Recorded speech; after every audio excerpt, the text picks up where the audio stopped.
We're going to look at specific calculations on a heating curve now, and we're going to look specifically at the temperature change portion of the heating curve. So if you remember the shape of the heating curve, we're looking at temperature on the y-axis. The x-axis could either be time, or we can look at heat added at a constant rate. So if you're heating for 4 minutes, you're putting a certain amount of heat into that system. When we're looking at the temperature change segments of the heating curve, we're looking from A to B, which is increasing or decreasing the temperature of a solid. C to D is increasing or decreasing the temperature of a liquid. And then E to F is looking at that temperature change of a gas. Whereas B, C, and D, E are the phase change segments, which we'll look at in a different video. So changing temperature. In order to understand how temperature changes, you need to understand a couple of concepts. One of them is heat capacity. Heat capacity is the amount of heat required to raise the temperature of an object 1 degree Celsius. The heat capacity is specific to a particular object. So where this would be of use might be in manufacturing. You might want to know the heat capacity of a particular part to a machine. We want to know how much energy it can absorb before it fails. When we're talking about substances, though, we usually refer to, rather than the heat capacity, the specific heat capacity, which tells us the amount of heat required to raise 1 unit mass of a pure substance 1 degree. So this tells us per gram of a pure substance. You'll notice that subscript P there. You will often see that included. Sometimes you will see it not. Sometimes you'll just see heat capacity as a C. CP stands to specific heat at constant pressure. So if you are running any experiments in an open container, you're assuming atmospheric pressure there, so constant pressure CPs. Here are some examples of some CPs of different substances. And so if you notice, the first several things on this list are metals, and metals tend to have relatively low specific heats. And then you move up and you look at, we have glass there, which is similar to the aluminum, but not as much as some of those other metals, or sorry, a little bit more than those other metals. And then you have water, which has a much higher specific heat. So a specific heat is essentially lets you know kind of a heating rate or a temperature change rate of a particular substance. Things which have very low CPs heat up, cool down very quickly. So if you were to leave something metal out in the sun on a hot summer day versus something plastic, after a short amount of time, the metal might be too hot to touch, but the plastic, which would have a much lower specific heat, sorry, a much higher specific heat, would take more time to heat up, and so it wouldn't feel as hot. Water, liquid water in particular, has a relatively high specific heat, and so it does a really good job of absorbing heat without changing temperature. On the other side of that, it takes a very long time for water to heat up. So you can think about this in terms of anyone who's a fan of going to the lake for your vacation. That water in the lake in early June, even though the weather might be really hot or the temperature outside might be hot, the water is still going to be extremely cold.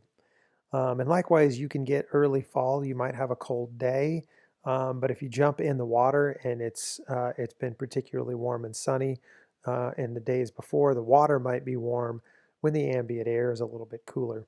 Because water does a really good job of absorbing heat without changing its temperature much.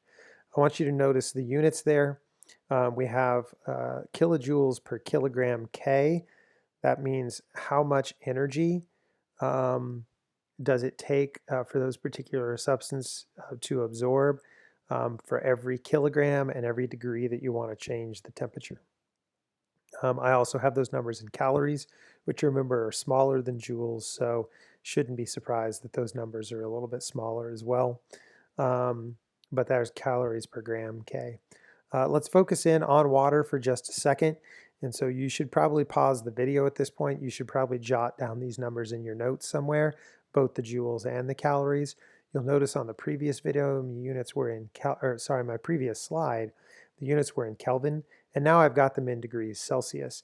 It doesn't matter for thermochemistry whether you're in Kelvin or Celsius because you're looking at per degree.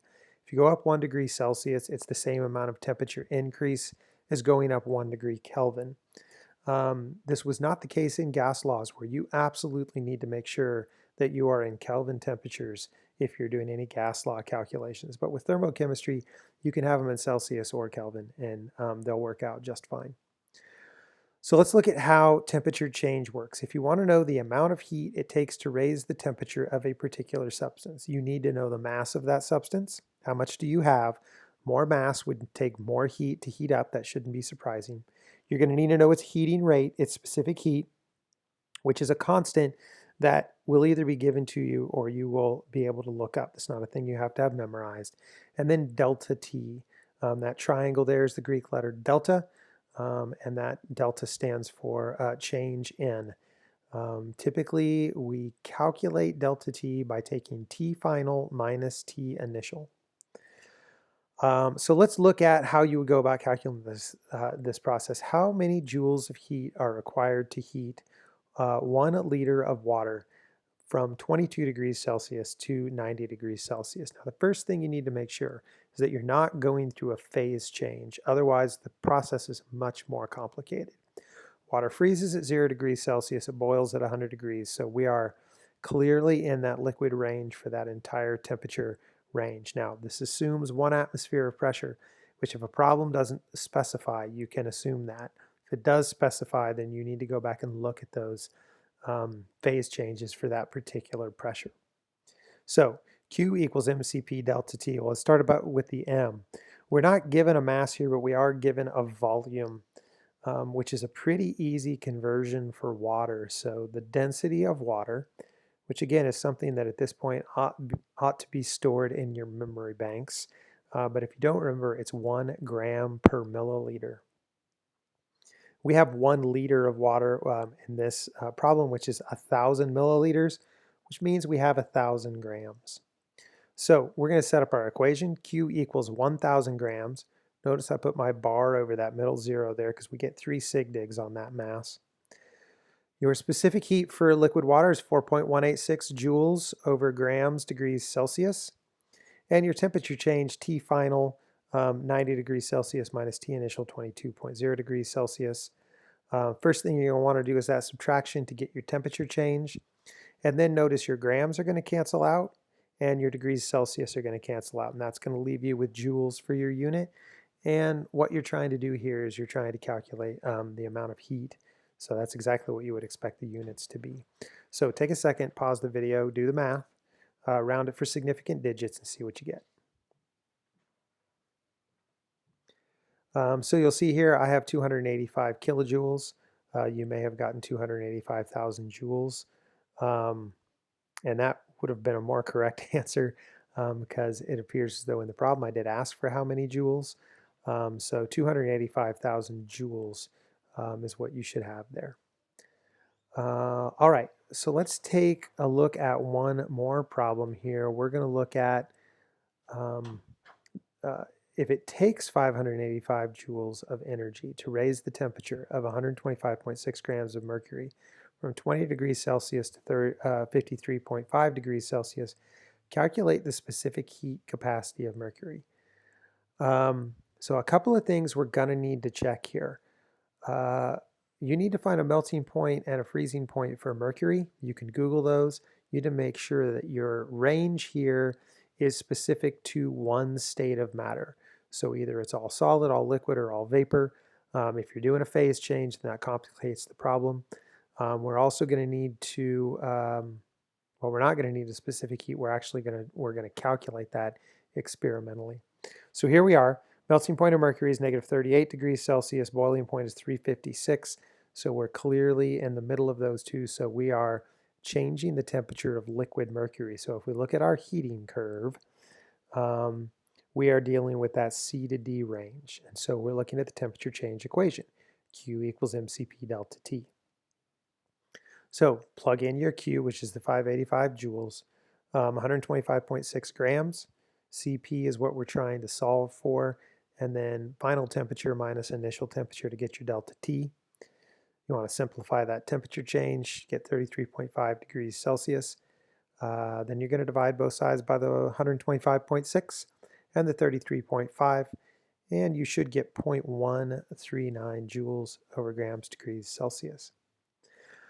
Whenever you are calculating a heat capacity for a known, or a specific heat, sorry, for a known substance, you should always check your answer just by Googling specific heat of mercury.